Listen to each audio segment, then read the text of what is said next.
लोकसभा के स्पीकर आदरणीय श्री ओम बिरला जी, राज्यसभा के उपसभापति श्री हरिवंश जी, माननीय सांसदगण, सभी वरिष्ठ जनप्रतिनिधि, विशिष्ट अतिथि, अन्य सभी महानुभाव और मेरे प्यारे देशवासियों, हर देश की विकास यात्रा में कुछ पल ऐसे आते हैं जो हमेशा के लिए अमर हो जाते हैं।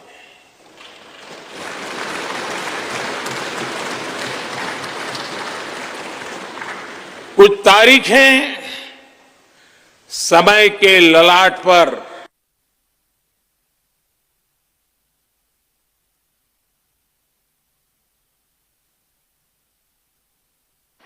आज 28 मई 2023 का ये दिन ऐसा ही शुभ अवसर है।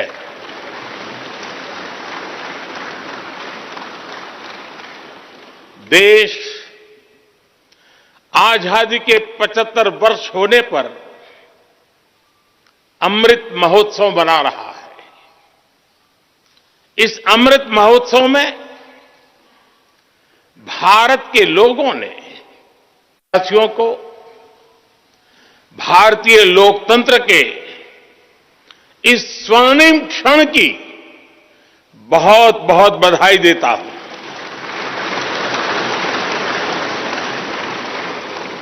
साथियों, ये सिर्फ एक भवन नहीं है, ये 140 करोड़ भारतवासियों की आकांक्षाओं और सपनों का प्रतिबिंब है।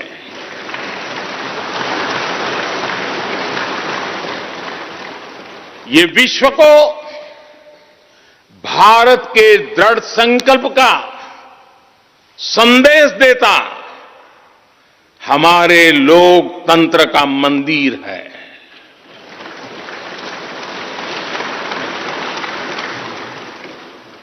ये नया संसद भवन योजना को यथार्थ से, नीति को निर्माण से, इच्छा शक्ति को क्रिया शक्ति से, संकल्प को सिद्धि से जोड़ने वाली अहम कड़ी साबित होगा। ये नया भवन हमारे स्वतंत्रता सेनानियों के सपनों को साकार करने का माध्यम बनेगा।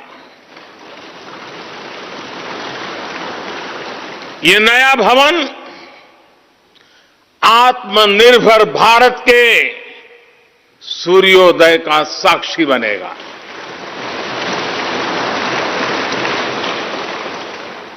ये नया भवन विकसित भारत के संकल्पों की सिद्धि होते हुए देखेगा। ये नया भवन नूतन और पुरातन के सह अस्तित्व का भी आदर्श है। साथियों, नए रास्तों पर चलकर ही नए प्रतिमान गढ़े जाते हैं।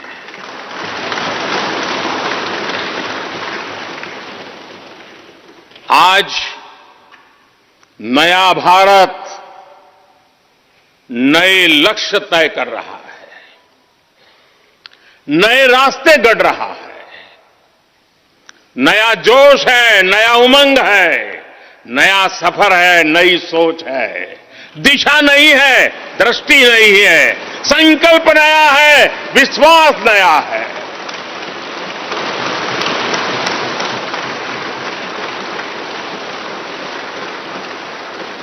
और आज फिर एक बार पूरा विश्व भारत को, भारत के संकल्प की दृढ़ता को, भारतवासियों की प्रखरता को, भारतीय जनशक्ति की जिजीविषा को आदर और उम्मीद के भाव से देख रहा है।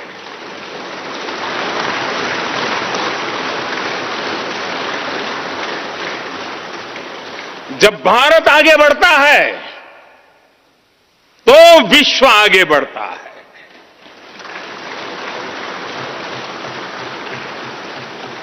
संसद का ये नया भवन भारत के विकास से विश्व के विकास का भी आह्वान करेगा।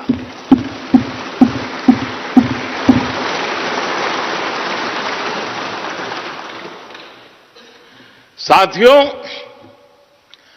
आज इस ऐतिहासिक अवसर पर कुछ देर पहले संसद की इस नई इमारत में पवित्र सेंगोल की भी स्थापना हुई है।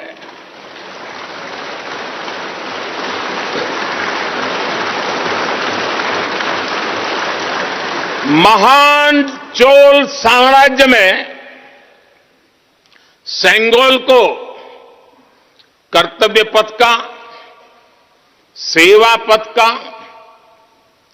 राष्ट्र पथ का प्रतीक माना जाता था। राजा जी और आदीनम के संतों के मार्गदर्शन में यही सेंगोल सत्ता के हस्तांतरण का प्रतीक बना था। तमिलनाडु से विशेष तौर पर आए हुए आदीनम के संत आज सुबह संसद भवन में हमें आशीर्वाद देने उपस्थित हुए थे। मैं उन्हें पुनः श्रद्धापूर्वक नमन करता हूं। उनके ही मार्गदर्शन में लोकसभा में ये पवित्र सेंगोल स्थापित हुआ है। पिछले दिनों मीडिया में इसके इतिहास से जुड़ी बहुत सारी जानकारी उजागर हुई है। मैं इसके विस्तार में नहीं जाना चाहता हूं, लेकिन मैं मानता हूं ये हमारा सौभाग्य है कि इस पवित्र सेंगोल को हम उसकी गरिमा लौटा सके हैं, उसकी मान मर्यादा लौटा सके हैं। जब भी इस संसद भवन में कार्रवाई शुरू होगी, ये सेंगोल हम सभी को प्रेरणा देता रहेगा। साथियों, भारत एक लोकतांत्रिक राष्ट्र ही नहीं बल्कि लोकतंत्र की जननी भी है, मदर ऑफ डेमोक्रेसी भी है। भारत आज वैश्विक लोकतंत्र का भी बहुत बड़ा आधार है। लोकतंत्र हमारे लिए सिर्फ एक व्यवस्था नहीं, एक संस्कार है, एक विचार है, एक परंपरा है। हमारे वेद हमें सभाओं और समितियों के लोकतांत्रिक आदर्श सिखाते हैं। महाभारत जैसे ग्रंथों में गणों और गणतंत्रों की व्यवस्था का उल्लेख मिलता है। हमने वैशाली जैसे गणतंत्रों को जीकर दिखाया है। हमने भगवान बसवेश्वर के अनुभव मंटपा को अपना गौरव माना है। तमिलनाडु में मिला 900 ईस्वी का शिलालेख आज भी हर किसी को हैरान कर देता है। हमारा लोकतंत्र ही हमारी प्रेरणा है, हमारा संविधान ही हमारा संकल्प है। इस प्रेरणा, इस संकल्प की सबसे श्रेष्ठ प्रतिनिधि अगर कोई है तो यह हमारी संसद है। और यह संसद देश की जिस समृद्ध संस्कृति का प्रतिनिधित्व करती है, उसका उद्घोष करती है।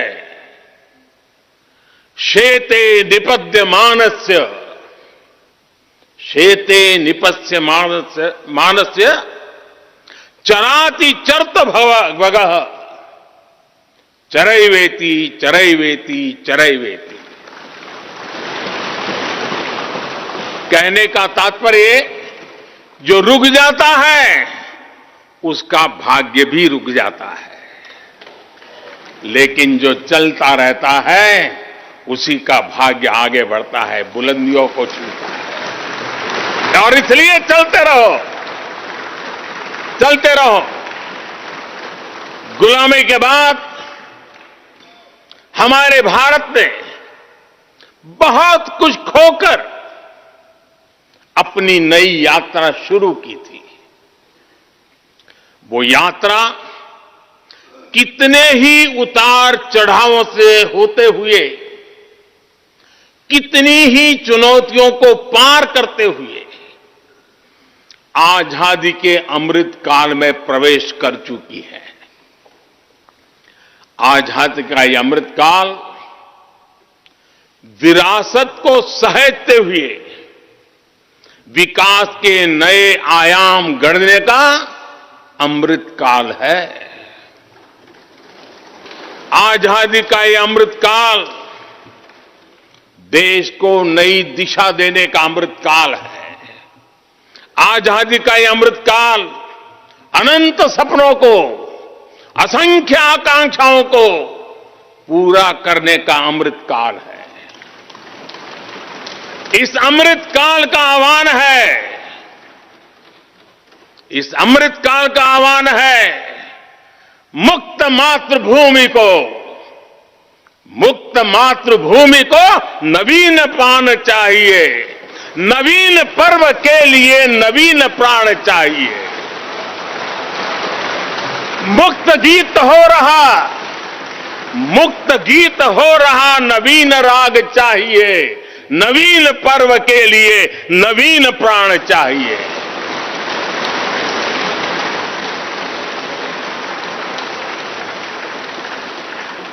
और इसलिए भारत के भविष्य को उज्जवल बनाने वाली इस कार्यस्थली को भी उतना ही नवीन होना चाहिए,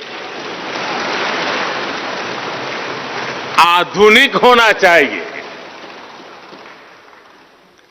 साथियों, एक समय था जब भारत दुनिया के सबसे समृद्ध और वैभवशाली राष्ट्रों में गिना जाता था।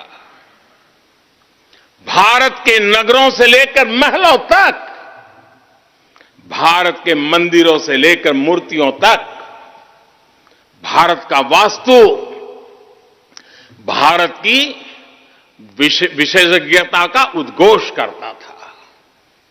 सिंधु सभ्यता के नगर नियोजन से लेकर मौर्यकालीन स्तंभों और स्तूपों तक, चोल शासकों के बनाए भव्य मंदिरों से लेकर जलाशयों और बड़े बांधों तक भारत का कौशल विश्व भर से आने वाले यात्रियों को हैरान कर देता था। लेकिन सैकड़ों साल की गुलामी ने हमसे हमारा ये गौरव छीन लिया। एक ऐसा भी समय आ गया जब हम दूसरे देशों में हुए निर्माण को देखकर मुग्ध होने लग गए। 21वीं सदी का नया भारत बुलंद हौसले से भरा हुआ भारत अब गुलामी की उस सोच को पीछे छोड़ रहा है। आज भारत प्राचीन कला की उस गौरवशाली धारा को एक बार फिर अपनी तरफ मोड़ रहा है और संसद की ये नई इमारत इस प्रयास का जीवंत प्रतीक बनी है। आज नए संसद भवन को देखकर हर भारतीय गौरव से भरा हुआ है। इस भवन में विरासत भी है, वास्तु भी है, इसमें कला भी है, कौशल भी है, इसमें संस्कृति भी है और संविधान के स्वर भी है। आप देख रहे हैं कि लोकसभा का आंतरिक हिस्सा, यहां भी देखिए, यहां भी देखिए, राष्ट्रीय पक्षी मोर पर आधारित है। राज्यसभा का आंतरिक हिस्सा राष्ट्रीय फूल कमल पर आधारित है और संसद के प्रांगण में हमारा राष्ट्रीय वृक्ष बरगद भी है। हमारे देश के अलग अलग हिस्सों की जो विविधता है, इस नए भवन ने उन सबको समाहित किया है। इसमें राजस्थान से लाए गए ग्रेनाइट और बलुआ पत्थर लगाए गए हैं। ये जो लकड़ी का काम आप देख रहे हैं ना, वो महाराष्ट्र से आई है। यूपी में भदोही के कारीगरों ने इसके लिए अपने हाथ से कालीनों को बुना है। एक तरह से इस भवन के कण कण में हमें एक भारत श्रेष्ठ भारत की भावना के दर्शन हुए। साथियों, संसद के पुराने भवन में सभी के लिए अपने कार्यों को पूरा करना कितना मुश्किल हो रहा था, ये हम सभी जानते हैं। टेक्नोलॉजी से जुड़ी समस्याएं थी, बैठने की जगह से जुड़ी चुनौती थी। इसलिए ही बीते 1.5-2 दशकों से ये चर्चा लगातार हो रही थी कि देश को एक नए संसद भवन की आवश्यकता है। और हमें ये भी देखना होगा कि आने वाले समय में सीटों की संख्या बढ़ेगी, सांसदों की संख्या बढ़ेगी, वो लोग कहां बैठते हैं? और इसलिए ये समय की मांग थी कि संसद की नई इमारत का निर्माण किया जाए। और मुझे खुशी है कि भव्य इमारत आधुनिक सुविधाओं से पूरी तरह लैस है। आप देख रहे हैं कि इस समय भी इस हॉल में सूरज का प्रकाश सीधे आ रहा है, बिजली कम से कम खर्च हो, हर तरफ लेटेस्ट टेक्नोलॉजी वाले गैजेट्स हों, इन सभी का इसमें पूरा ध्यान रखा गया है। साथियों, आज सुबह ही मैं इस संसद भवन को बनाने वाले श्रमिकों के एक समूह से मिला हूं। इस संसद भवन ने करीब 60,000 श्रमिकों को रोजगार देने का भी काम किया है। उन्होंने इस नई इमारत के लिए अपना पसीना बहाया है। मुझे खुशी है कि इनके श्रम को समर्पित एक डिजिटल गैलरी भी संसद में बनाई गई है और विश्व में शायद ये पहली बार हुआ होगा। संसद के निर्माण में अब उनका योगदान भी अमर हो गया है। साथियों, कोई भी एक्सपर्ट अगर पिछले 9 वर्षों का आकलन करे तो पाएगा कि ये 9 साल भारत में नव निर्माण के रहे हैं, गरीब कल्याण के रहे हैं। आज हमें संसद की नई इमारत के निर्माण का गर्व है, तो मुझे पिछले 9 साल में गरीबों के 4 करोड़ घर बनने का भी संतोष है। आज जब हम इस भव्य इमारत को देखकर अपना सर ऊंचा कर रहे हैं, तो मुझे पिछले 9 साल में बने 11 करोड़ शौचालयों का भी संतोष है, जिन्होंने महिलाओं की गरिमा की रक्षा की, उनका सर ऊंचा कर दिया। आज जब हम इस संसद भवन में सुविधाओं की बात कर रहे हैं, तो मुझे संतोष है कि पिछले 9 साल में हमने गांवों को जोड़ने के लिए 4 लाख किलोमीटर से भी ज्यादा सड़कों का निर्माण किया। आज जब हम इस इको फ्रेंडली इमारत को देखकर खुश है, तो मुझे संतोष है कि हमने पानी की एक एक बूंद बचाने के लिए 50,000 से ज्यादा अमृत सरोवरों का निर्माण किया है। आज जब हम इस नए संसद भवन की लोकसभा और राज्यसभा को देखकर उत्सव मना रहे हैं, तो मुझे संतोष है कि हमने देश में 30,000 से ज्यादा नए पंचायत भवन भी बनाए हैं।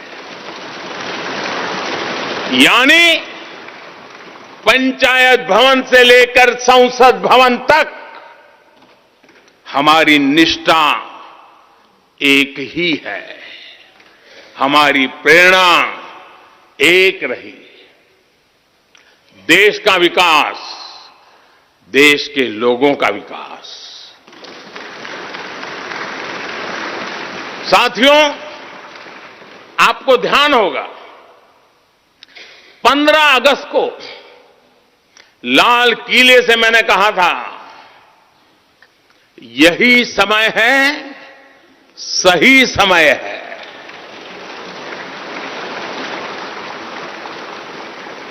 हर देश के इतिहास में ऐसा समय आता है जब देश की चेतना नए सिरे से जागृत होती है। भारत में आजादी के 25 साल पहले, 47 के पहले 25 साल याद कीजिए, आजादी के 25 साल पहले ऐसा ही समय आया था। गांधी जी के असहयोग आंदोलन ने पूरे देश को एक विश्वास से भर दिया था। गांधी जी ने स्वराज के संकल्प से हर भारतवासी को जोड़ दिया था। ये वो दौर था जब हर भारतीय आजादी के लिए जी जान से जुट गया था।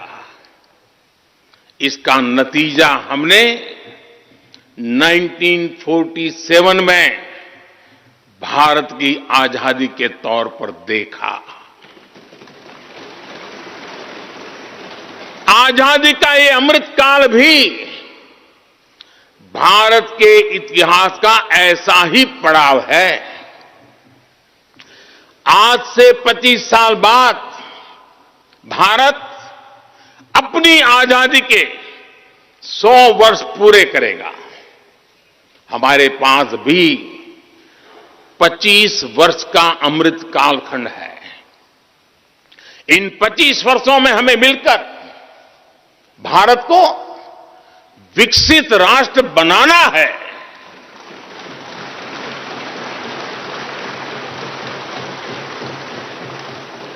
लक्ष्य बड़ा है, लक्ष्य कठिन भी है, लेकिन हर देशवासी को आज इसके लिए जी जान से जुटना ही है। नए प्रण लेने हैं, नए संकल्प लेने हैं, नई गति पकड़नी है। और इतिहास गवाह है कि हम भारतीयों का विश्वास सिर्फ भारत तक ही सीमित नहीं रहता। हमारी आजादी की लड़ाई ने दुनिया के बहुत सारे देशों में उस समय एक नई चेतना जागृत कर दी थी। हमारी आजादी की लड़ाई से भारत तो आजाद हुआ ही, साथ ही कई देश आजादी की राह पर चल पड़े। भारत के विश्वास ने दूसरे देशों के विश्वास को सहारा दिया था। और इसलिए भारत जैसा विविधता से भरा देश, इतनी बड़ी आबादी वाला देश, इतनी सारी चुनौतियों से लड़ने वाला देश जब एक विश्वास के साथ आगे बढ़ता है तो इससे दुनिया के अनेक देशों को प्रेरणा भी मिलती है। भारत की हर सफलता आने वाले दिनों में दुनिया के अलग अलग भूभाग में अलग अलग देशों की सफलता के रूप में प्रेरणा का कारण बनने वाली है। आज यदि भारत तेजी से गरीबी दूर करता है तो ये कई देशों को गरीबी से बाहर आने की प्रेरणा भी देता है। भारत का विकसित होने का संकल्प कई और देशों का संबल बनेगा। इसलिए भारत की जिम्मेदारी और बड़ी हो जाती है। और साथियों, सफलता की पहली शर्त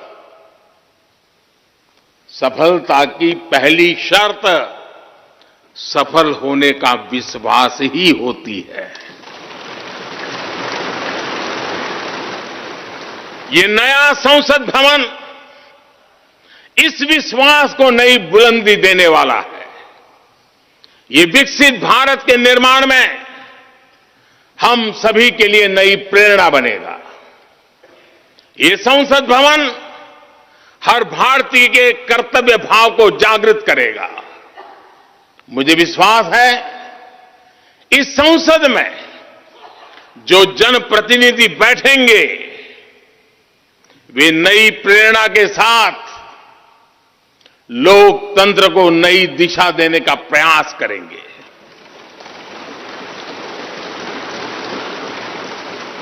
हमें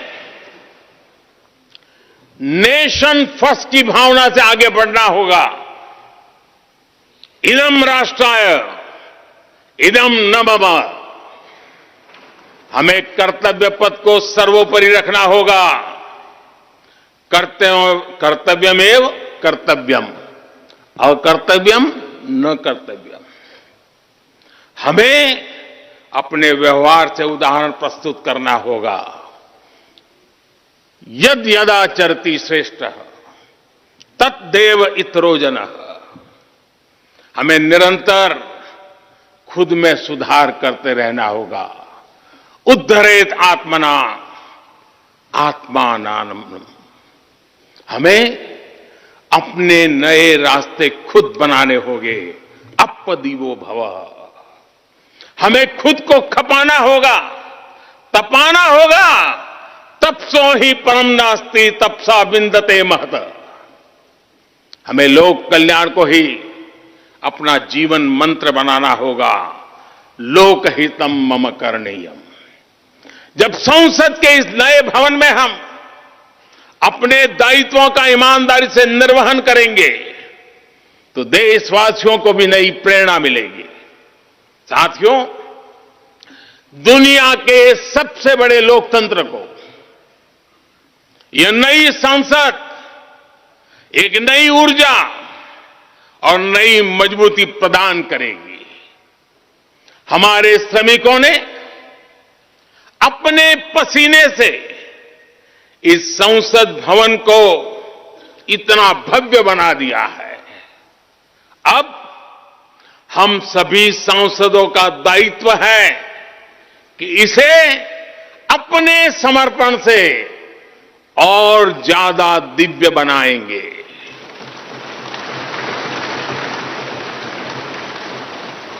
एक राष्ट्र के रूप में हम सभी 140 करोड़ भारतीयों का संकल्प ही इस नई संसद की प्राण प्रतिष्ठा है।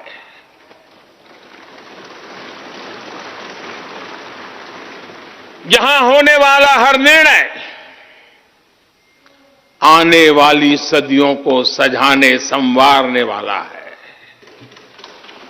यहां होने वाला हर निर्णय आने वाली पीढ़ियों को सशक्त करने वाला होगा।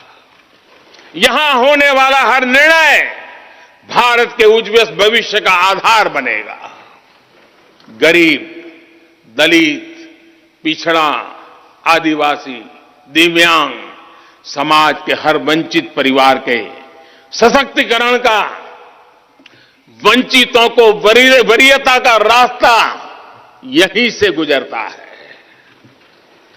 इस नए संसद भवन की हर ईंट, हर दीवार, इसका कण कण गरीब के कल्याण के लिए समर्पित है।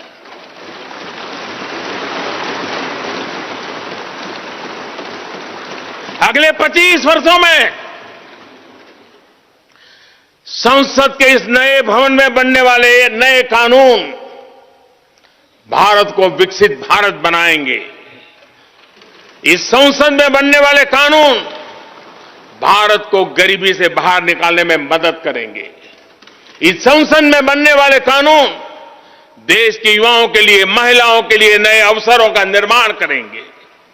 मुझे विश्वास है संसद का यह नया भवन नए भारत के सृजन का आधार बनेगा। एक समृद्ध, सशक्त और विकसित भारत नीति, न्याय, सत्य, मर्यादा और कर्तव्य पथ पर और सशक्त होकर चलने वाला भारत। मैं समस्त भारतवासियों को नए संसद भवन की फिर से बहुत बहुत बधाई देता हूं। धन्यवाद।